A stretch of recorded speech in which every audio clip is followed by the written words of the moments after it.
صاحب آخر میں اب آئیے ذرا آپ حضرت بایزید بسطامی رحمۃ اللہ علیہ کے اقوال و نصیحتیں جب پڑھتے ہیں صاحب، تو وہ ایک ایک جملہ ایسا ہے کہ صاحب آپ بس پڑھتے چلے جائیے اور ظاہر و باطن کو سنوارتے چلے جائیے. بہت اصلاحی ہے آپ کے اقوال. بتائیے ذرا.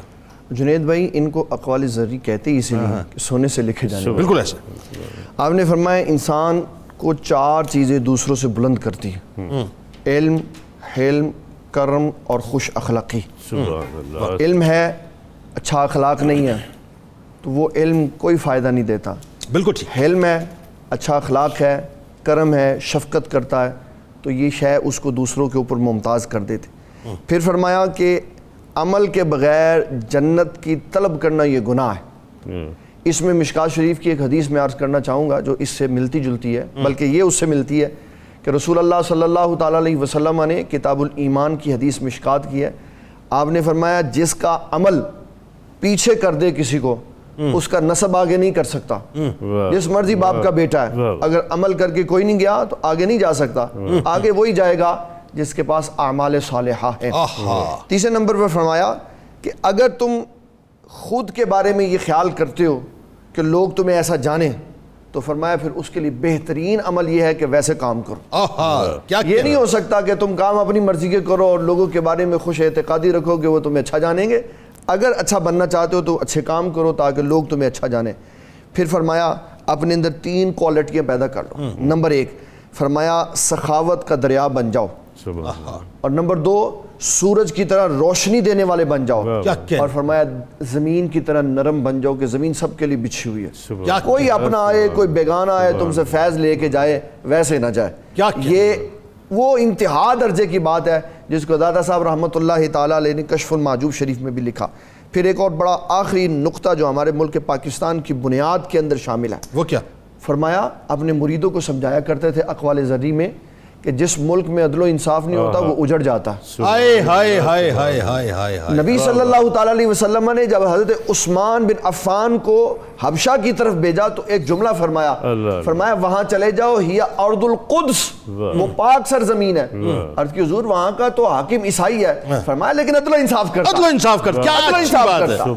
اگر عدل و انصاف کسی مملکت میں ہے، حاکم کافر بھی ہوگا تو وہ پاک سرزمین ہے. مولا علی کا قول ہے نا صاحب، ختم ہو گئی نا بات. اس پہ دوسری بات ہی نہیں ہے کہ کفر کا نظام جو ہے وہ چل سکتا ہے لیکن ظلم کا نظام نہیں چل سکتا. اور پھر فرمایا کہ اللہ تبارک و تعالیٰ جب ایک بچے کو دنیا میں بیچتا ہے تو یہ اعلان کرتا ہے کہ میں اپنے لوگوں سے نا امید نہیں، مجھے امید ہے. اور اس امید کا جواب یہ ہے کہ اپنے بچوں کو دین اسلام کی طرف رغبت دینا. یہ آپ کے اقوال زرعی کا ان موتیوں میں سے چند موتی ہیں جو میں نے بتائے. اور اس کے علاوہ اپنے مریدوں کو سب سے بڑی بات یہ سکھاتے تھے کہ عاجزی، انکساری اور تواضع پیدا کرے. اس کے بغیر کوئی اللہ کی بارگاہ میں نہیں جا سکتا. عشق رسول صلی اللہ علیہ وآلہ وسلم بڑا آپ، ادب مصطفیٰ صلی اللہ علیہ وسلم، ادب مدینہ آپ بہت کیا کرتے. اور پھر جنید بھائی یہ ہمیں آپ کی زندگی اور آپ کی سیرت بتاتی ہے کہ ایک عالم کا اگر ادب ہے تو بتائیں جن کے گھر سے علم نکل کے آیا ان کو کیا ادب ہے. نبی صلی اللہ علیہ وسلم کی کتنی دیوانگی تھی ان کے اندر.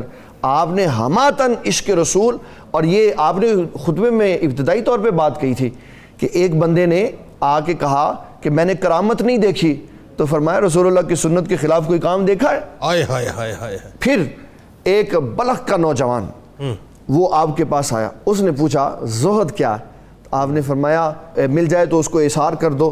تو اس کی وضاحت کرتے ہوئے اس بلخ کے نوجوان نے کہا میں یہ بتاتا ہوں کہ زہد یہ ہوتا ہے نہ ملے تو شکر کرو، مل جائے تو اثار کر دو. آپ نے فرمایا اس کی ذرا بات سمجھاؤ، نہ ملے تو شکر کیسے؟ کہا نہ ملا تو صبر کیا، صبر اللہ کی نعمت ہے، اس نعمت کے ملنے پہ شکر کر دیا. اور جب مل جائے تو نبی صلی اللہ علیہ وسلم کے طریقے پر فیضان پھیلا دیا، اپنا اثار کر دیا کہ حضور کی امت زیادہ فائدہ حاصل کرے، ہم بعد میں کر لیں. یہ آپ کے اقوال زرعی کا خوبصورت پہلو ہے. اور پھر ایک بڑی خوبصورت قیمتی بات آپ نے یہ فرمائی، فرمایا کہ جو شخص گن گن کے نیکیاں کرتا ہے نا، اللہ ثواب بھی گن گن کے دے گا. بھائی کیا اچھی بات ہے. وہ کیا پکڑا ہوا ہے جی؟ کہتے ہیں جی میں دیکھیں اس میں میں ایک بات بتانا چاہتا ہوں، ذرا توجہ رکھنی ہے. جو وظائف کیلکولیٹڈ ہوتے ہیں نا ان کو گن کے کرنا پڑتا ہے، وہ الگ بات، وہ علیحدہ ہے، وہ نہیں اس میں شامل ہوں گے. لیکن اس کے علاوہ جو خاص وقت ہے اللہ کے ذکر کے لیے اس کو گن کے نہیں کرنا چاہیے. بہت شکریہ.